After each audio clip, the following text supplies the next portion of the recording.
Pleasure to be here this morning, chatting with you a bit about Alcatel-Lucent and IP+Optical. And as for all the accolades and stuff, it's those kinds of things that happen, like top 10 movers and shakers, when I know my career is pretty much at the top and heading heading down from there.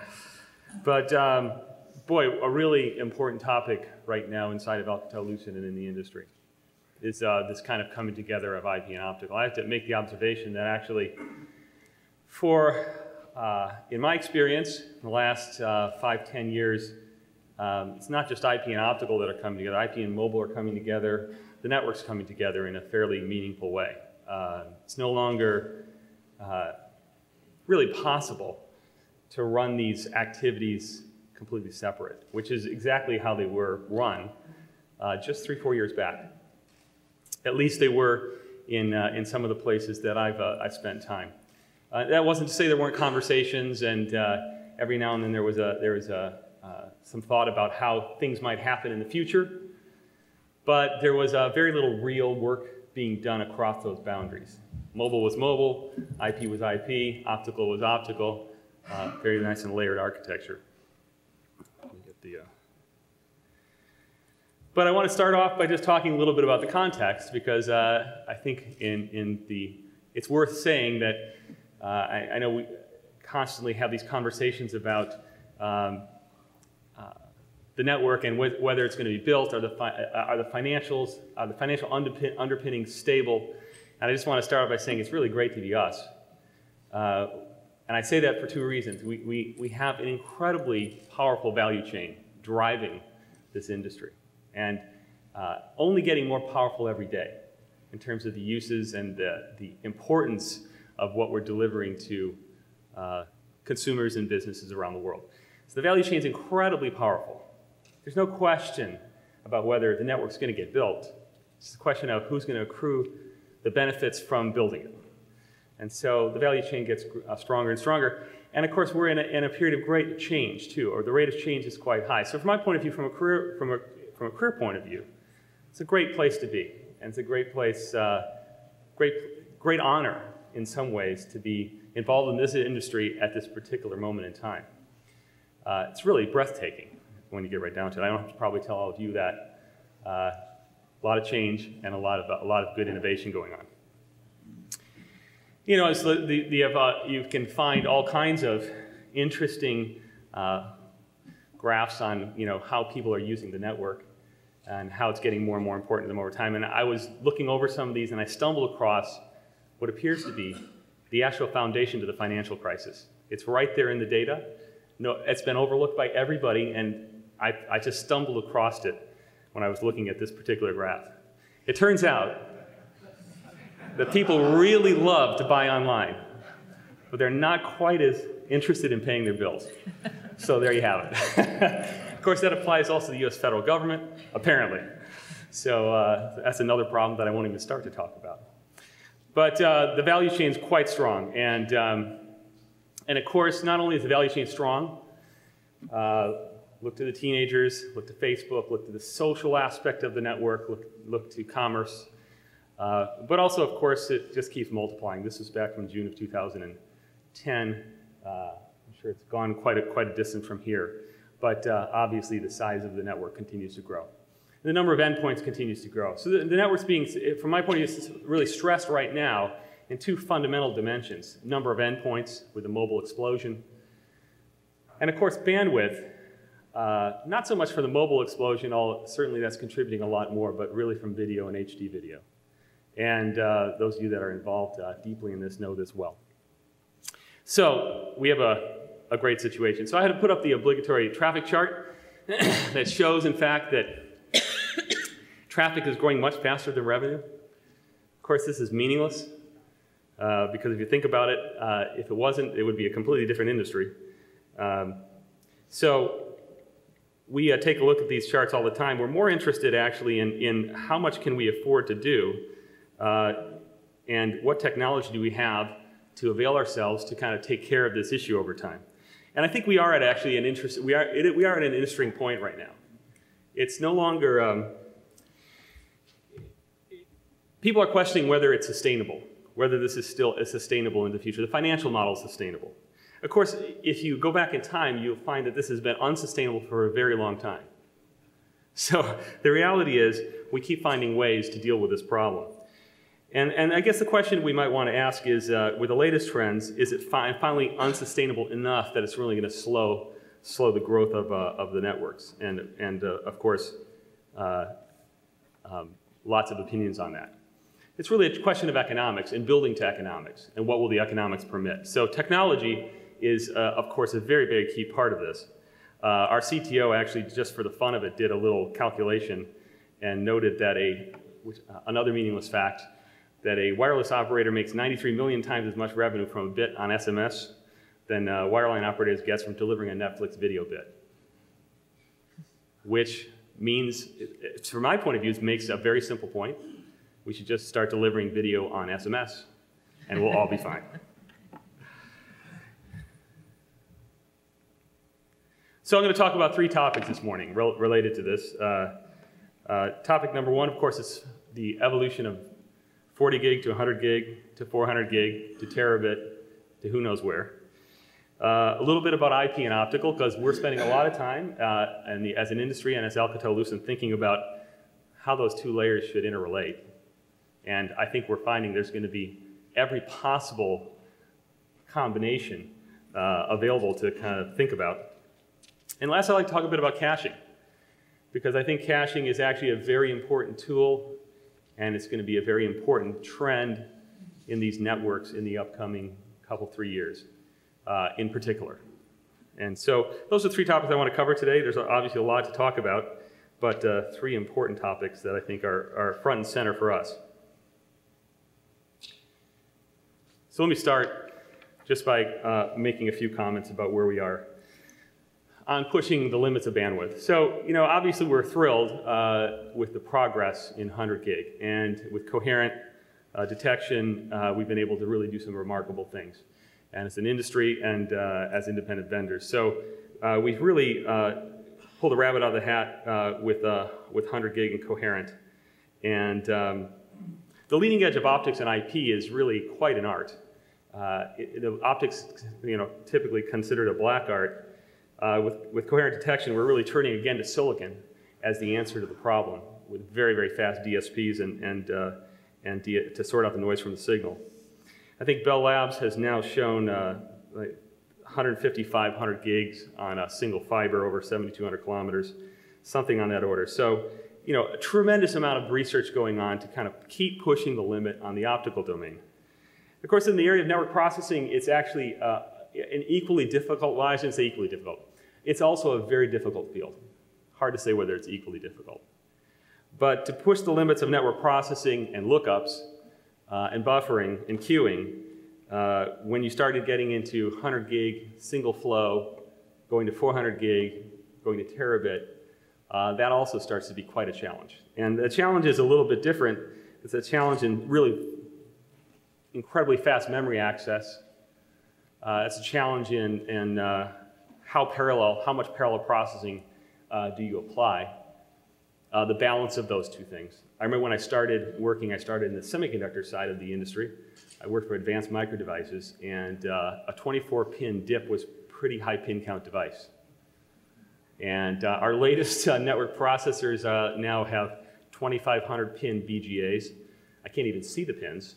And it's just tremendous. But that's the kind of things, those are the types of things we've had to do. And actually, interestingly, power and cooling are becoming a primary, not a secondary term in development of these products. Actually, my VP of engineering, if you really ask him to show off the next gen platforms that we're building, he's apt to bring out, and he has several times, the first thing he brings out is the fans.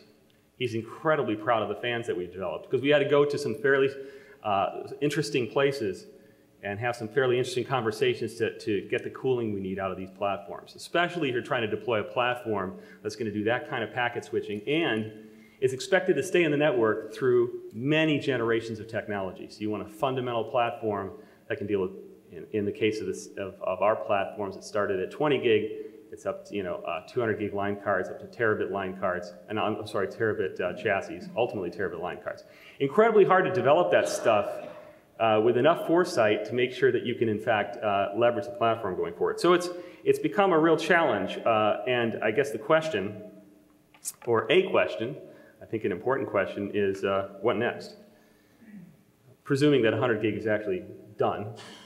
And in a way, from a technology development point of view, you could argue it's effectively done. Where are we going? Obviously, from our point of view, line of sight to 400 gig is pretty good. And I hope I'm here in a year or two saying the same thing about terabit, but I can't really make that same comment today. 400 gig is you know, on current trajectories seeming achievable. Yeah, more than achievable, you know, pretty tractable. Terabit, though, as we look at it, is a certainly more complex technology step. It's going to push coding limits, OFDM techniques. It's going to push memory speeds. It's going to push everything. And as you start to look at it, you do scratch your head and wonder a little bit about how are we going to get through this with hitting distances and hitting the bandwidths we need. So I think the good news is, and maybe this is the state of technology as we've gone through it every single generation. The next generation, we kind of solve those problems. The one beyond it is looking pretty daunting. But, and of course, we have experiments. We've even announced experiments of you know, terabit style optical. But of course, experiments are experiments, products are products, and they are certainly two different things. But the good news is, I'd say, summarizing on the trajectory of bandwidth, you know, we have, as an industry, kind of have 100 gig in hand. And we're going to see a lot more variants of it, more efficient, lower cost, lower power, lower space. It's going to become a workhorse technology for us. And interestingly, both packet and optical are right there, hand in hand on this. And I think 100 gig is going to be just a workhorse technology. And I think, you know, we're looking at a nice trajectory to 400 gig, and then I look forward to coming back, like I said, and chatting about a terabit in the not too distant future, because we need it. But you know, speed alone, bandwidth alone, as you know, is not going to solve all the problems. So let's talk a little bit about IP and optical integration. And of course, many folks have looked at this stack and said, geez, have we done it again? You know, what happened to IP over optical?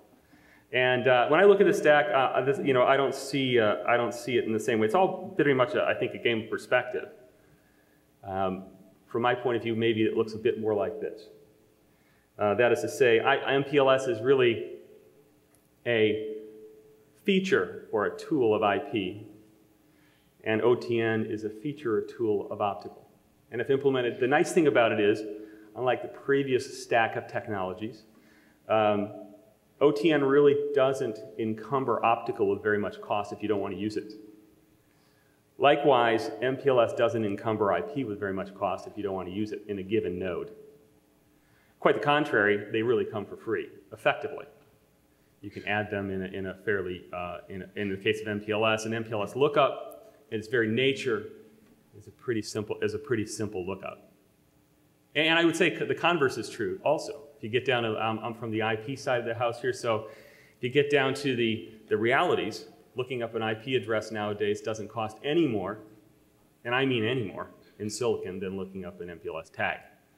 That's quite a long time ago. That was a subject of quite a bit of thought and debate.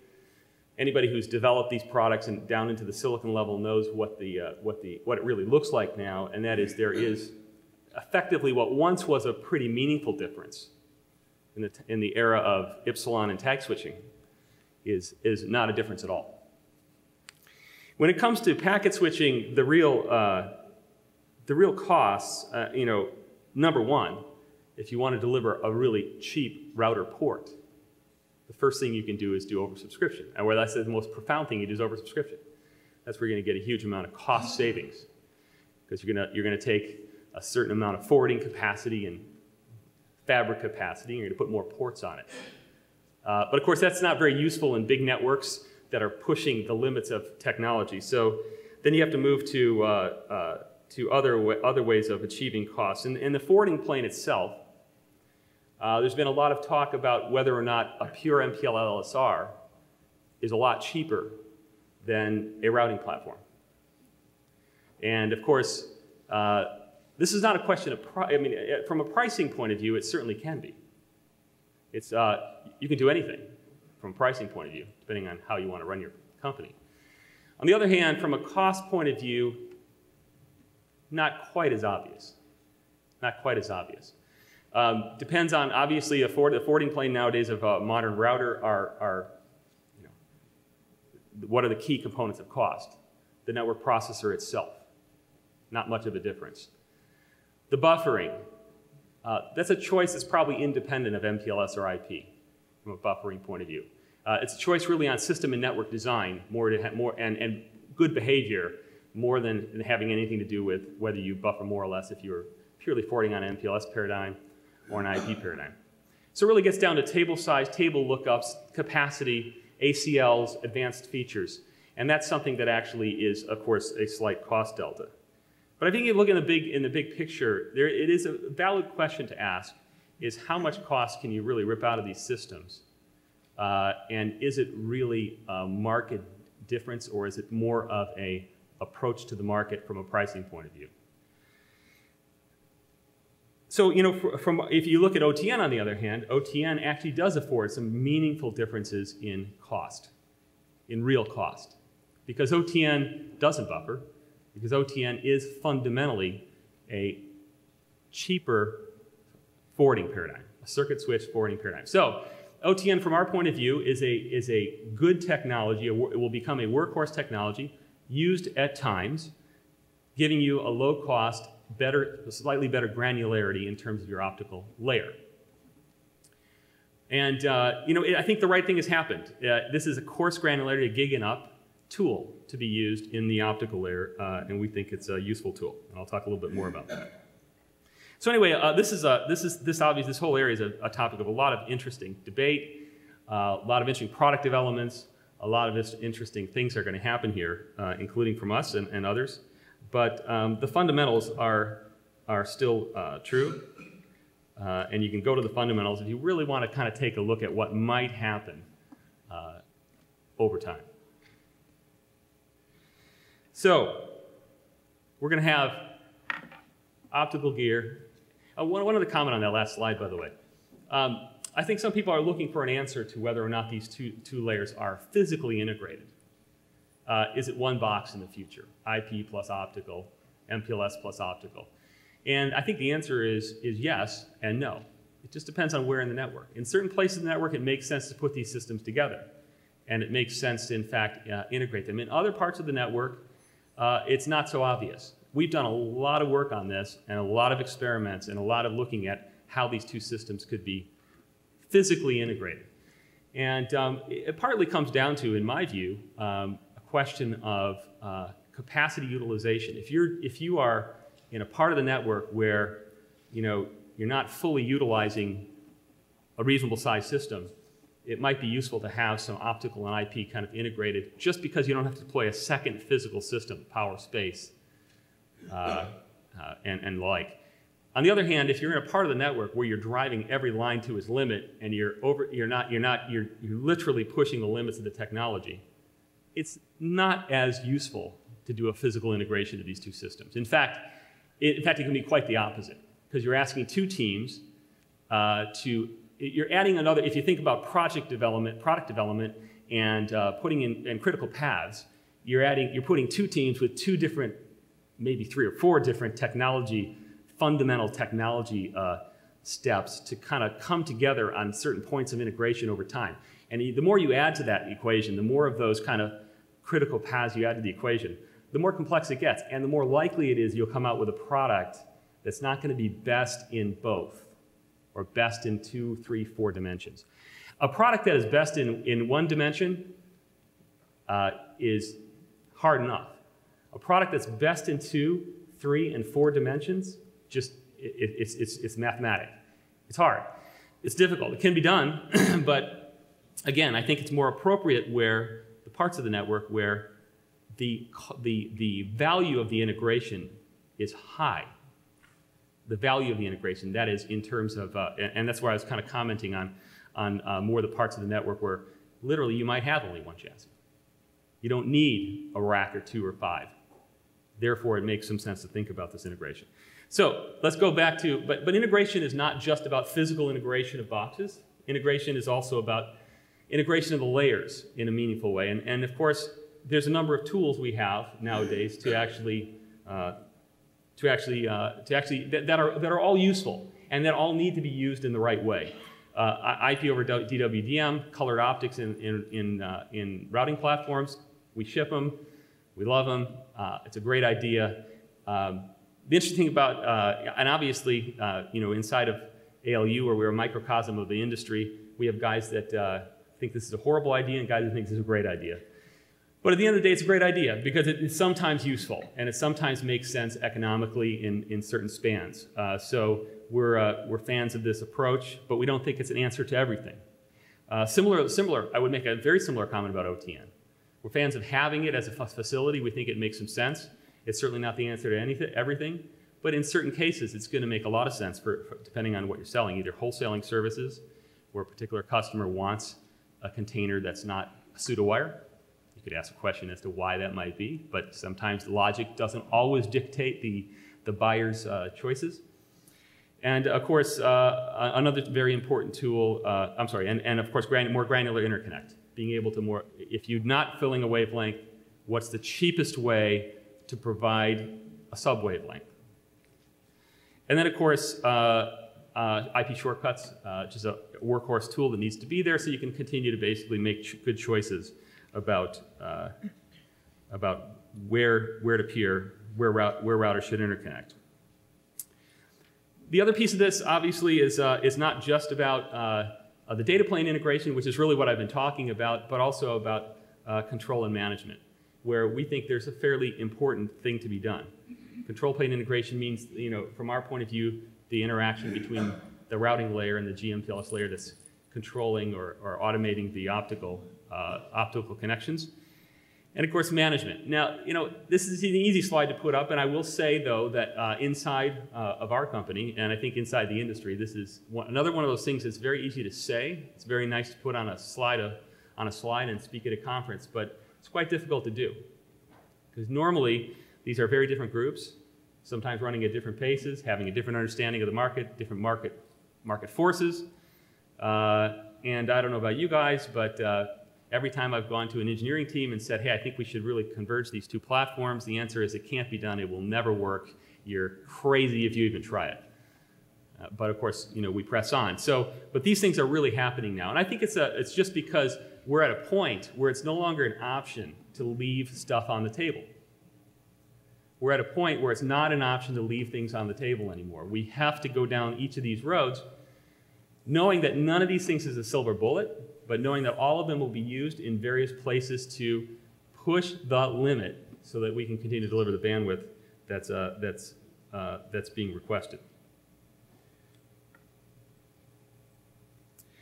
And of course, our Bell Labs has done a tremendous number of business case studies, CapEx, OpEx studies, and they model networks, and they come out and they'll sit with carriers and go through the entire network and come through, and that basically backs up what I just said. No silver bullet, but in combination, you can get some pretty interesting savings here. Savings in CapEx, which translates to the ability to build more network, more efficient network, more capability for the dollar.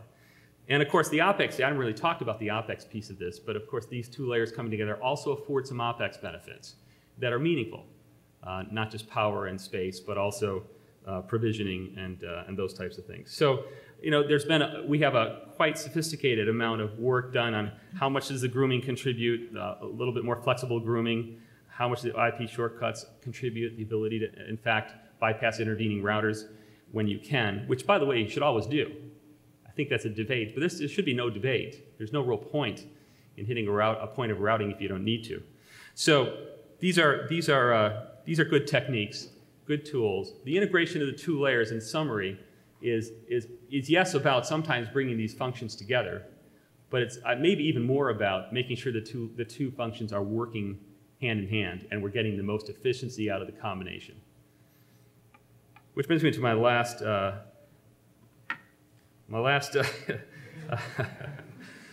comment, which is on caching. not on winning, on caching.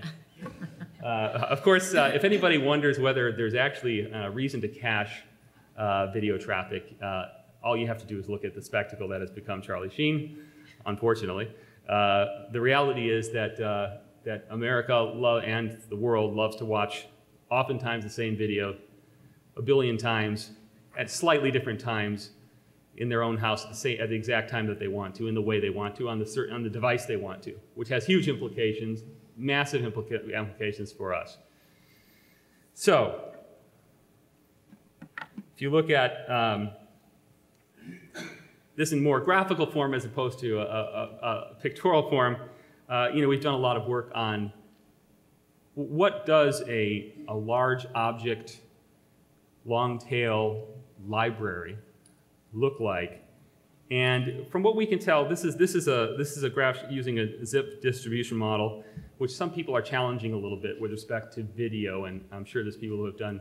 In fact, I've read a few papers lately on this, on whether or not video follows this precisely. But from what we've seen, and we're now in the caching business. We acquired a small company called Velocix a few years ago that ran a global CDN, and part of the value of that has been to learn a bit about the numbers, about what's really possible. And from our point of view so far, we see caching as a really important technology.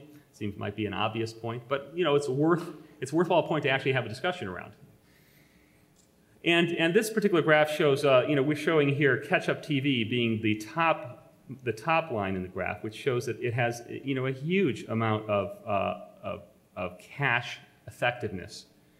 And the S curves, the one that basically is the red one is our real data off of several networks on-demand video.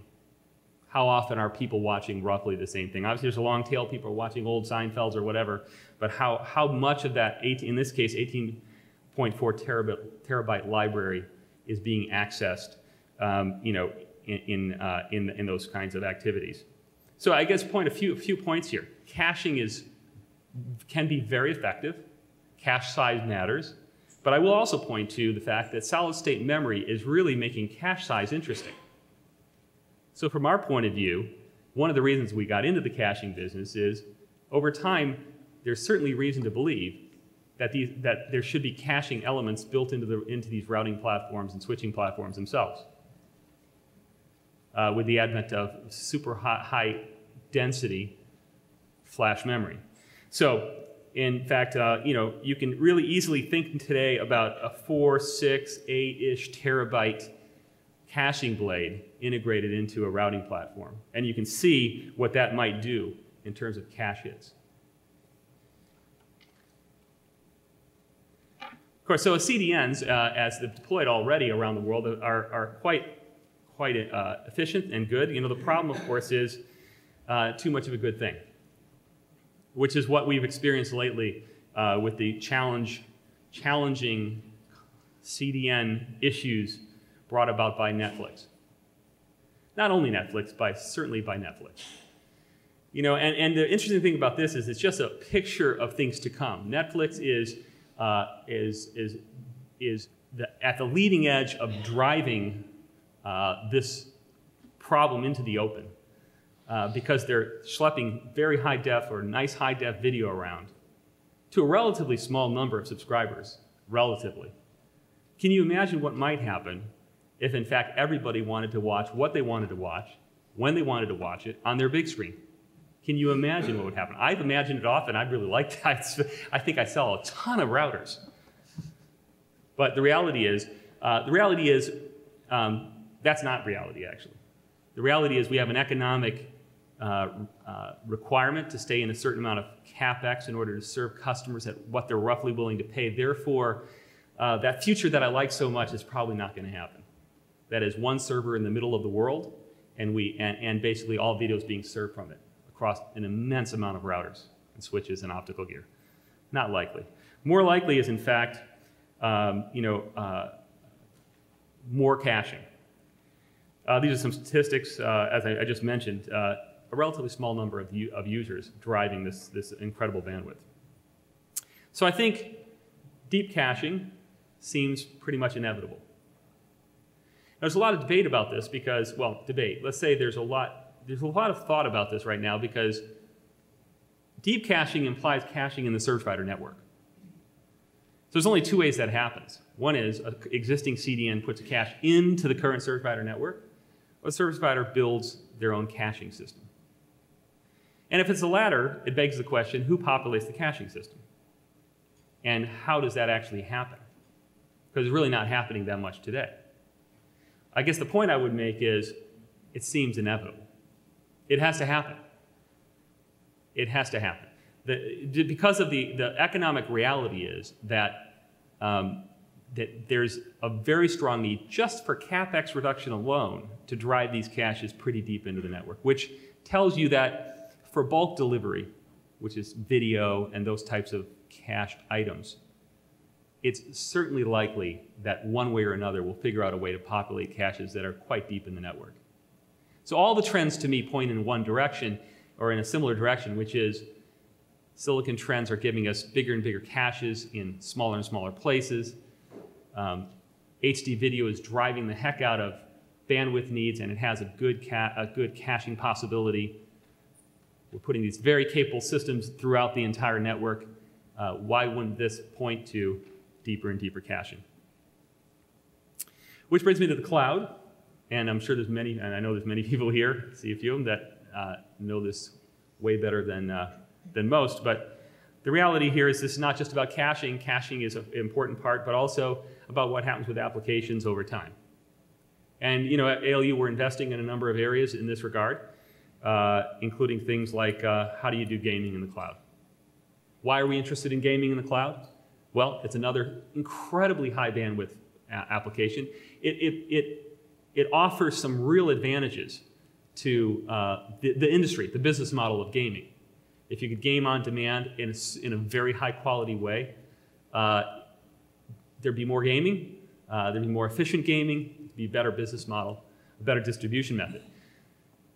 Gaming, unfortunately, is worse than video because you can't, in fact, take advantage of a very long GOP, group of pictures. If you're familiar with video compression, part of the way you get video compression is through the temporal aspect of it, a group of pictures using predictive or motion compensation, or basically estimating motion between frames. You can't do that in gaming because there's a person on the other end that might take a different next frame.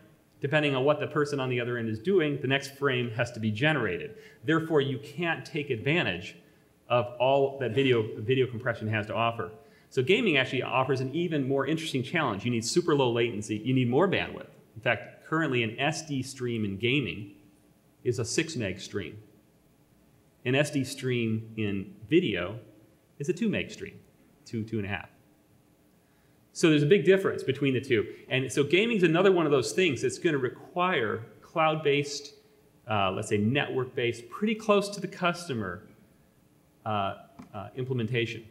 And I think it is another one of those things that looks pretty real. I mean, it's not there yet, doesn't work quite as well. There's a lot of questions about the business model, a lot of people out there that don't want the iTunes of gaming to happen, but some way or another, something like this is going to occur.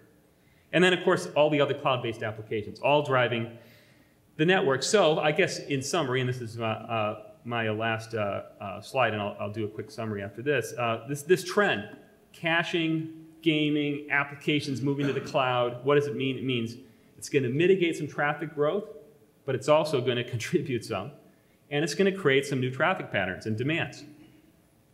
Some of the caching technology uses peer-to-peer, inside of the cache itself, peer-to-peer techniques to grab pieces of video from surrounding caches. So again, we're going to need a very flexible set of tools underneath this, along with this, in order to answer the big question, how do we keep this going? How do we keep this great evolution going? So in closing, my marketing guys actually put this together and had a bunch of really strange things along the side. I mean, just kind of some summary comments, and I thought, but I looked at the graphic and said, boy, it was kind of, I think it was meant to be light at the end of the tunnel, but I looked at the graphic and I said, it doesn't look like, I guess you could say, if you're a glass half full person, you say that's the light at the end of the tunnel, but it looks pretty close. And it looks, another way to look at it, it's the end of the line.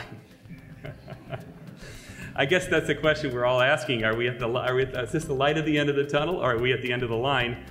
I think, my view would be we're just at another unknowable, and truly is unknowable, segment in an incredible journey that is building this fantastic network that we are all building as an industry over time.